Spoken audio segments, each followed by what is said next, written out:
everyone. I'm really delighted to welcome you today to our very special session where we're going to be celebrating some of the work we do during National Meals on Wheels Week.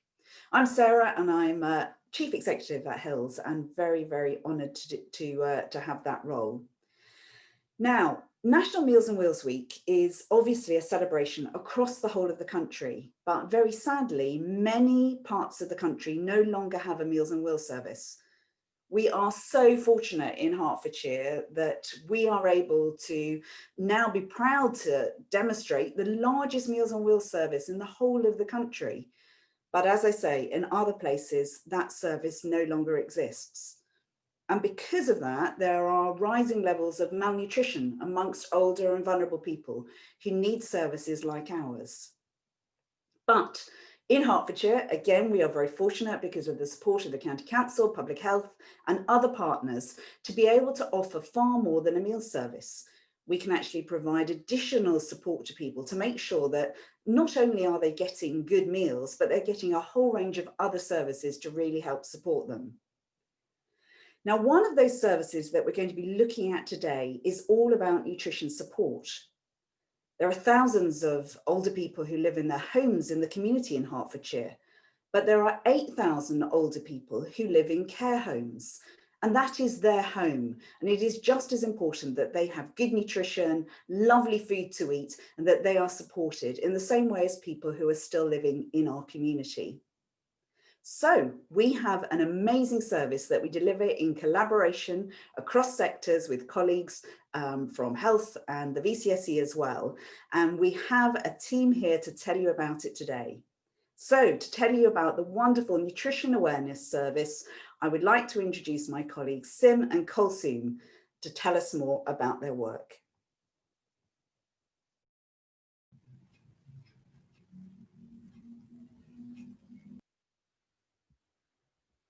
Hi there, everybody. So we're just going to open up the presentation so we can talk you through our service for the nutrition awareness team. So bear with us just 1 second.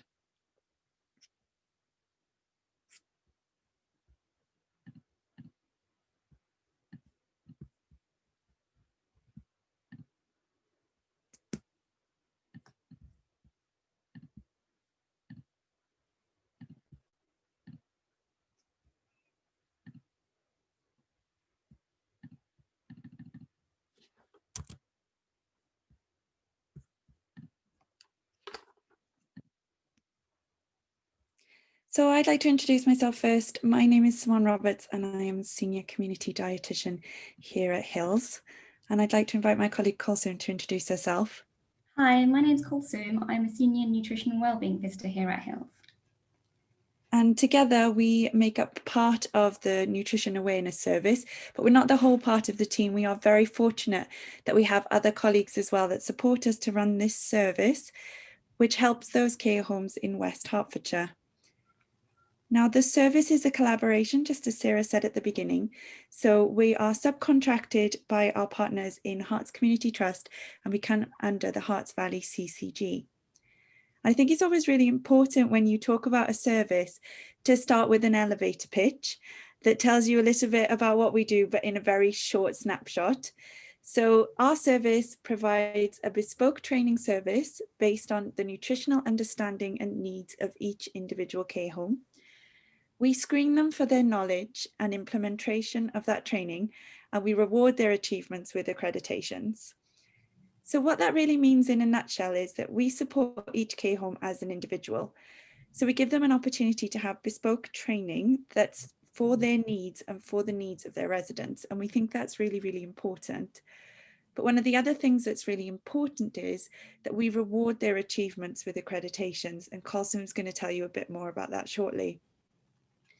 We know that our colleagues, especially our care home colleagues, have been under a lot of pressure, particularly over the past 6 months. And we really feel that it's very important to reward good works. That's a big part of what we do. And we become a part of the care homes family when it comes to the training that we offer. Some of the pictures that you see on the screen represent some of the excellent things that we've seen in care homes, such as the snack bar that was in one of the care homes over in Hemel Hempstead. and some of our colleagues providing training, whether that's training done digitally or training that was done in person. So since starting the Nutrition Awareness Service, we have managed to train 768 staff members. These staff members range from care home staff such as carers to chefs, managers, nurses, and also pharmacists that don't work in the care homes but are very much involved in the care and treatment of the residents. We have completed 112 training sessions and counting. These sessions were completed in the daytime, the evening, and the weekend to accommodate all staff. And subsequently, we have impacted 3,562 residents. With our support, but mainly the hard work of the care homes, we've managed to accredit them with awards. 4 care homes were accredited with a bronze award, 5 with silver, and a further 5 with the gold award. 2 of these care homes were actually awarded very recently, so following COVID-19, and they were receiving support via virtual webinars, training, online face-to-face question and answer sessions. And like this, we were able to award them with gold accreditation. I'm going to pass you over to Sim, who'll tell you a little bit more about how we do that. Okay, so as part of the service has been around now for 18 months. We did start from scratch, but we were able to use some of the tools available online, such as the Bapen tools that have the BMI chart and the weight loss charts to use MUST. Now, MUST, which is the Malnutrition Universal Screening Tool, is used predominantly in care home settings to measure for malnutrition. And the idea behind the nutrition awareness team is that we're supporting these care homes both to identify and tackle malnutrition. So these tools are something that we needed to use, and we needed to support people to understand. We did a lot of practical sessions with our care homes before the initial lockdown. You can see in some of the pictures, some of the staff demonstrating the measurement of an ulnar length, which can be converted to give an estimate of somebody's height, particularly if they can't stand up straight and you can't take their measure. You can also see as they go in a question and answer session in one of the settings, and the little pots of foods on the bottom right-hand corner are actually pots of 100 calorie boosters. And it's probably one of my favorite things ever is telling people that 2 Jaffa cakes is 100 calories. Because not only does this seem like a reasonable thing to support an individual to eat, I generally find that most people tend to eat the whole box. It comes as quite a surprise for them. We developed some of these tools actually in collaboration with the care homes themselves. So once the service was set up, we continued to grow our list of tools and our list of resources. And we felt like this was really important because often these services are given to the people and not done with the people, which makes a huge difference. Now, recently, as you guys know, things have changed very much, and we haven't been able to go into care homes in the same way. So as a result, we decided to change our service and provide an e-learning service that could be accessed at any time. So the video that's moving in the background, it does have sound, but I'm just going to let it play in the background. But it's actually one of the videos that we provide on our e-learning platform, Thinkific. It's an opportunity for care home staff to access this at any time of the day or night. So we're able to reach out to those individuals who are actually working overnight and have never been able to come to training previously. So that's quite good as well. But it has a series of resources on the app, including the video, which goes through our standard training. Alongside this, we're actually able to offer live sessions using Zoom. So staff members from the care homes will come along and will go through the training more at their pace, so it can be adjusted depending on what the care home needs. So what you can see at the moment in the background is an explanation of how we're calculating weight loss percentage for Mr. Jones, who's our made-up candidate in this instance. We've had really good feedback from the e-learning. Not only is it done at a slow pace, so it encompasses all levels of understanding and need, but staff have said when they've been unsure of something, unlike in a live session, as soon as we leave, they need to drop us an email or give us a call. With this, they can simply rewind the video and try that activity again. So they can do this as many times as they want to until they get the concept of what they need to get.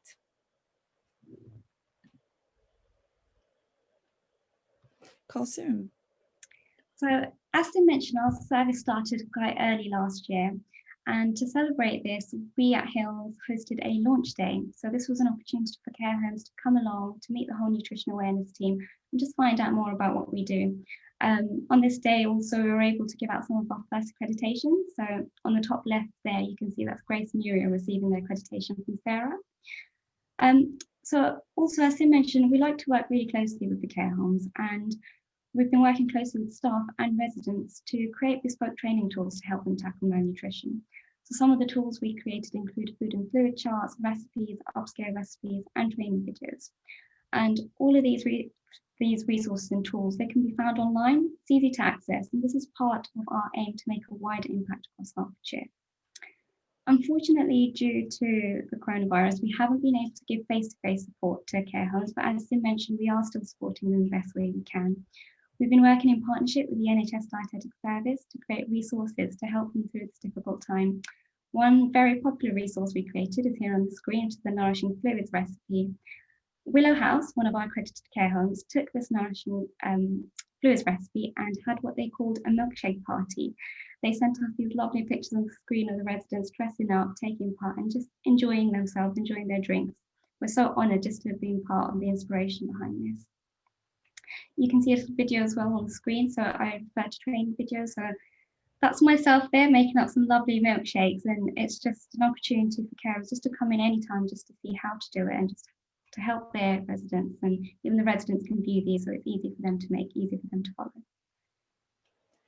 I think one of the things with the video as well is that we got to experiment with our own favourite flavours of milkshake, and Jaffa cake has certainly become a staple now for the nutrition team, but who thought a chocolate Jaffa cake milkshake would be so popular, but it certainly is with us. So on the screen are survey results that we collected from staff members who attended our training sessions. Staff reported a 3% increase both in the confidence and knowledge that they felt that they had around nutrition after having attended our sessions. So you can see that our service really is making a huge difference, and it's improving the nutrition education of healthcare staff, which of course in turn makes a huge improvement and huge difference to the residents that we care for in the care homes and across in the community as well.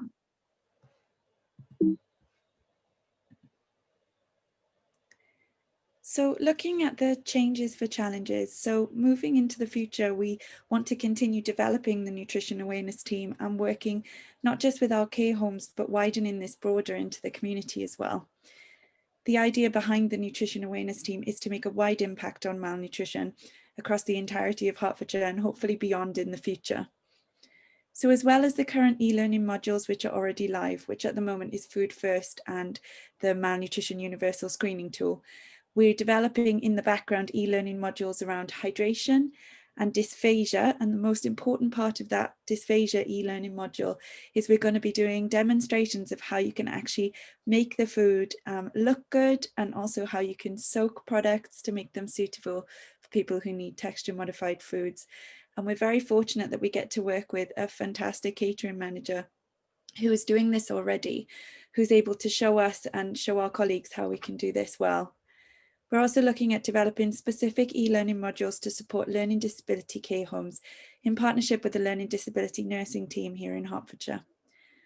All of our e-learning modules have been peer reviewed, and we work very closely with our colleagues in the community, particularly other dietitians such as our CCG colleagues, our HCT colleagues, and then people from specialisms across Hertfordshire, such as those who work in diabetes. We think this is really important because we want to get as many voices as possible out there when it comes to tackling malnutrition. At the moment, it's very difficult to accredit our care homes. So the gold, silver and bronze awards are given for excellence in nutrition. And the nutrition award itself is a fantastic thing to achieve. And it means that the care home has absolutely excellent nutrition and hydration throughout. Now, those people who are going above and beyond get silver, and those people who are going even more so and even going beyond our own expectations get gold. It's very difficult for us to go in at the moment and measure this because due to coronavirus, of course, it's inappropriate for us to be going into care homes. So we're actually looking at awarding the staff themselves for coming along to training. We found as well that often care home staff move between care homes and take their expertise with them. And they often want to take the additional knowledge and training that they've done with them. So we feel that as well as awarding the care homes, it would be fantastic to award those people in the care homes that are going above and beyond by making them nutrition awareness champions. And furthermore, it's about continuing that wider impact. We've recently been working with unpaid carers in Hertfordshire through Hearts Carers. We've been working with people from AGK. We've been working with Dementia Friends and various other people across the whole of Hertfordshire. And next week, we're working with the Care Home Improvement Team to help all of their nurses and pharmacists understand exactly what we're teaching so they can be advocates for us whilst they're interacting with care homes as well. Now, this wider impact is really important because it doesn't just stem from the care home staff and our small team. If everybody is engaged with tackling malnutrition, then malnutrition is likely to be more tackled than it is now. And that's really, really important. And using our team to spread the important messages that we do is something that we're very, very passionate about. So we're going to hand over to you guys now and ask you if you have any questions for us after we've taken you through a very whistle-stop tour of the Nutrition Awareness team. Thank you so much. So do put your questions in the chat or the question and answer, and we will take them as we go through. But before we look at your questions, can I please ask you, Kulsum and Sim, what have been your experiences of nutrition issues that have occurred during the COVID crisis? Because of course, this has been a particularly challenging time for care homes, and also as a result of the physical impacts. What have you seen going on? So I think something I've seen when speaking to the care homes and staff is that because residents are not able to see their loved ones, they're finding that really challenging. And nutrition isn't just about food, it's about everything. So when you're sad or when you're just not right, it affects your eating and your drinking. So they're really struggling to eat and drink because they're not seeing their loved ones, they're out of routine. And that's what staff are finding quite challenging at the moment.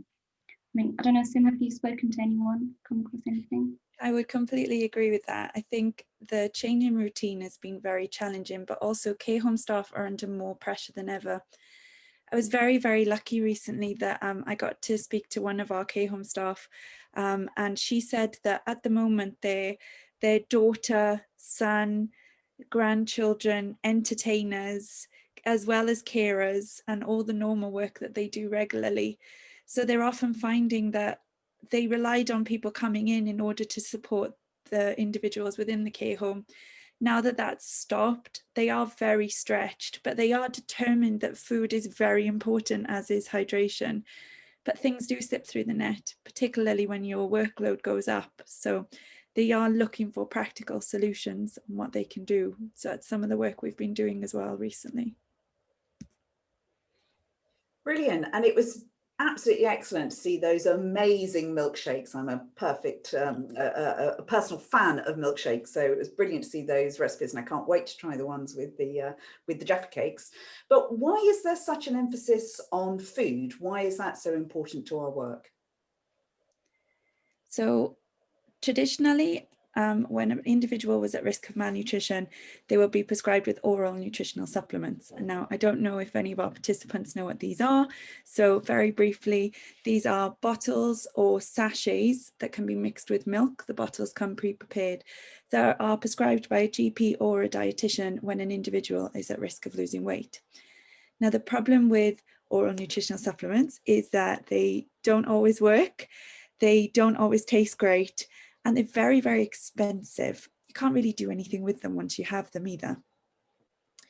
So by changing to a food first approach, we can really manipulate the food that we're giving people, such as milkshakes, and we can make them absolutely any flavor that we like.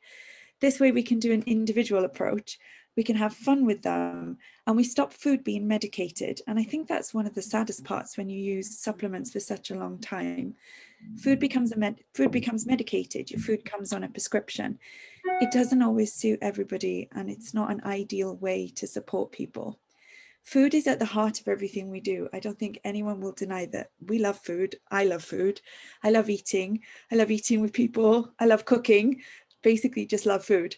So if we can really, really encompass that into the way that we support people with malnutrition and reignite that love of food through food, we can make really, really big inroads. Thank you. Again, really passionate response. And I think that that passion about food is obviously quite contagious for the people that we're training as well.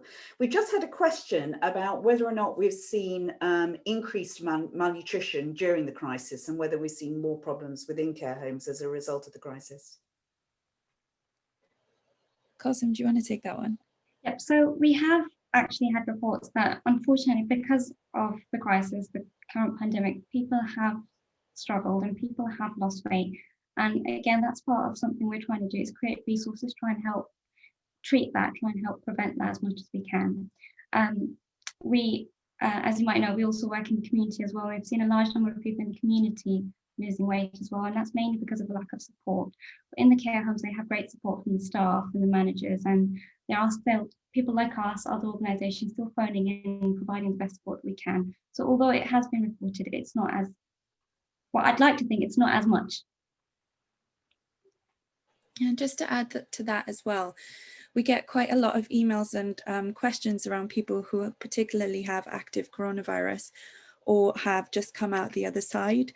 And a lot of the weight loss that we're seeing is attached to the additional breathlessness, which comes alongside the coughing and the fatigue that comes alongside the disease as well. And some of our care homes do have a large proportion of individuals with coronavirus because people are actually being discharged there as well. So it's not that the care homes are spreading coronavirus, it's that people are being discharged into their care. And I think so they are seeing additional concerns around weight loss attributed to that as well. So it is a bit multi-pronged. Thank you, and that's very concerning, and of course that's why it's really important that we are proactive together across sectors to try and deal with those issues. There's just been a question about alternatives to milk-based milkshakes or other ways to sort of try and supplement food which doesn't include milk for people who may be lactose intolerant. Yeah, definitely. We do some great fruit shoot ones. So you can actually use something called either egg white powder, which is in the baking aisle, or you can use some of the vegan options like chickpea powder and add these to fruit juice. It doesn't really affect the taste. The only thing with the egg one is you can't whisk it or you end up with juicy meringue. So just bear that in mind. You do have to mix it in. We get really good feedback from those because they're very juicy and fruity as well. So if you're looking at a supplement, a drinkable supplement, you can definitely go for a juice-based one. Qasim, do you want to talk about some of our other non-dairy food? Yeah, so of course, on top of milkshakes and juices, you can also fortify things like soup for somebody who's not too keen on drinks and milkshakes. A really good thing is to try and fortify food, because I know myself, I prefer savoury options in comparison to like milkshakes, and cakes and things are amazing, but I prefer savoury. So you can always fortify using savoury stuff, things like butter, things like cheese, oil, add it to mashed potato. I love adding loads and loads of cheese to my mashed potato, putting extra cheese on top of my pizza and things like that. So there are other ways that you can fortify your foods rather than just milkshakes and juices for somebody who doesn't like it, but milkshakes and juices are perfect as well. Really easy ways to try and get extra nutrients and extra calories in you. And two of the other things as well, just to add to that, is tea and coffee. Tea and coffee are really, really good ones to fortify. And going out for a latte is something that many of us would do. But imagine if you had a latte, even if you used an alternative milk to dairy, and you fortified that milk, which can be done through any of those dairy or non-dairy powders. And it tastes like having a fancy latte, but you can add an awful lot of calories and protein to that just by adjusting some of the recipes. And also tea made up with 100% milk is actually really tasty if you make it right, and it's actually a staple of some of the Asian diets as well. And so we can really use this again to boost intake, and it's something that we traditionally have a lot of anyway, so we can make small gains with something we might drink every day. Excellent. Well, I think we've got some great ideas there, and there's definitely a view that juicy meringue sounds like something that we should all try. Now, we've also had a question about funding for the service, whether that's been a challenge during the COVID crisis and how it may impact funding in the future. So if you want to start with that, maybe Sim, and then I can join in too. Yeah, sure. So we've been very fortunate that the funding that we have from our CCG and from Hearts Valleys Trust has continued throughout the pandemic, and they are committed to supporting us to continue to supporting our care homes. So we are in a very fortunate position there that we have been able to continue our service, adapt and develop our service, which has been really, really important to us. Sarah, would you mind adding to that? Yes, absolutely. And I think one of the things we are really blessed about in Hertfordshire is that there is recognition of the importance of things like nutrition and of preventative services. And of course, the Nutrition Awareness Service, like our Meals on Wheels, our active ageing, and all of the other services that we've been looking at this week are about prevention being better than cure. And we have fantastic funding from the County Council and Public Health and from health partners.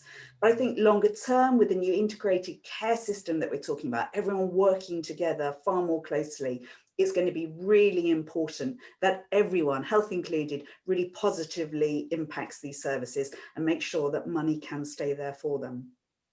I just got another question though about our support for care homes where they are looking after people with learning disabilities, because I imagine that there are quite different challenges for residents in those care homes.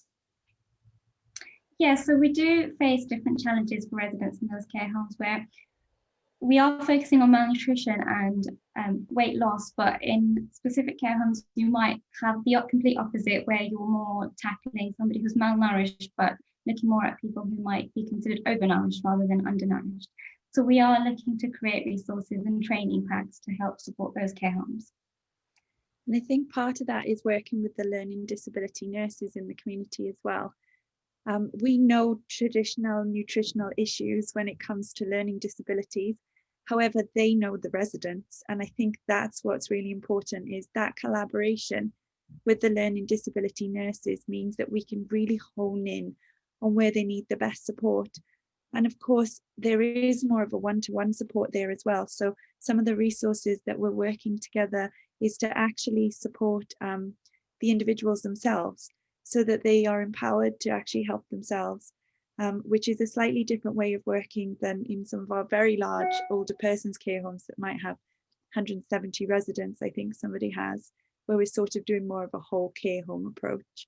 So we're very excited. They're underway, they've started being developed, and we're really looking forward to working with the community teams.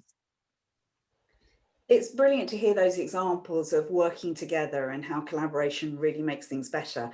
And one of our colleagues on the call today has just said that they've been able to share our resources, which of course are completely free and available for everyone to use and to share around, so that we can try and tackle malnutrition together. But we've also had fantastic support from our university colleagues as well. So could you maybe just quickly explain to us how that link in with academic study is also really important? Definitely. I think one of the things that's been highlighted over the last 6 months is that collaboration is key, and working together really does result in better outcomes. And one of the resources that we were able to produce over the summer very, very quickly, turned it around in a few days, was actually produced in collaboration with the University of Hertfordshire, our CCG partners and our Hearts Valleys partners. And by working closely with everybody, we were able to turn them around much faster than we would if we were trying to do this independently. And I think also anything to do with nutrition is evidence-based. And the evidence base comes from researchers that come from academic establishments. And I think that's very, very important that we tap into that, not just as a passive individual who's taking that research, but also contributing by supporting our own clients, giving researchers access to older people where they can get that excellent information that they might need in order to make a valued contribution to research, which then we can use in our future practice. And of course, it's also about sharing great practice and ideas, isn't it? So Kulsum, you showed us some examples there of one care home that had a really great sort of snack idea. Anything else that you'd like to share that you think is a brilliant idea that you've seen? I think one thing as well that's important is dehydration is can be an issue amongst the care homes, with residents really struggling to drink things that they like. So a lot of people don't like water. And one really lovely thing that we saw, I know Sim, you might have actually seen it yourself as well, is one of the care homes, they have a little pub in the home, And they serve drinks, they serve mocktails, cocktails, and even just milkshakes and things like that, make them look pretty and have a proper, really pub vibe. So it's not just about drinking and encouraging drinking, it's also about the social aspect where they go and they feel like they're back in time and they can just see people and enjoy food and drink with people. So I think that was a really lovely thing to see. Other things are like dehydration. So for dehydration, there's hydration stations where they have a variety of fluids. Care homes are looking at having good equipment, so glasses are easy to hold, easy to see, and again, a variety of fluids, because not everybody likes water. So juices, milkshakes, tea, coffee has been mentioned. So yeah, loads of good things. That's great. And of course, we then share that practice around, and we know that care homes work together with the support of Hertfordshire Care Providers Association as well to share their ideas as well. And are we also able to evaluate this work that's going on? You know, are we looking at proving, you know, what works and what doesn't? Yes, so what we do when we see these ideas, how we do it is, what we're used to do is go into the care homes and actually look at the MOS recordings to see if somebody is malnourished, and we were able to go back and see if that's improved as well. So we are looking at ways to record if things are working and passing on ideas that care homes are saying has really worked for them. Definitely, and I think just to add to that as well, I can see Angela's made a comment there about our own staff being supported to do research as well. So we're very fortunate at HILS that we have such a great culture amongst our own teams. And we've had a dietitian in the past able to do research to show that having nutrition support in the community is really, really important. And I'm fortunately in the same position right now where I get to work with my incredible colleagues at HILS to undertake my own research, which looks at malnutrition. So I think that's another area where we are very different in our approach. We don't just provide this service, we want to show that it works, and we evaluate our own service, and we go back and look at the accreditations. And one of the most rewarding things is when a care home goes through the accreditation process and is unsuccessful. And on New Year's Eve last year, we actually attended 2 care homes, Colsam and I, and we were able to accredit both on New Year's Eve. And the care home staff were so determined to make those changes based on what they'd heard from other care homes and other best practice. And this really shows that this can work. And I believe the care home manager hadn't eaten until we got there, had she? She was so nervous. It means a lot to them to show that they have nutrition excellence. And by engaging with a service like ours and allowing us to share their best practice, which we're so grateful to share, we really can do things like get a pub in every care home or a cafe in every care home. And we've seen these things start to open and develop, and that strange little corner in a room that's never used gets turned into a cafe or a snack station and various other things. So that's really how we accredit what we do as well, by seeing the successes of our colleagues across West Hertfordshire. Fantastic. And I think that this actually is a wonderful session to end on at the end of our Meals on Wheels week, because actually this is all about proving that it's really about making impact. It's not just about providing services, it's about being sure that they work and carrying on working hard, investigating, experimenting to make sure that we really are making people's lives better.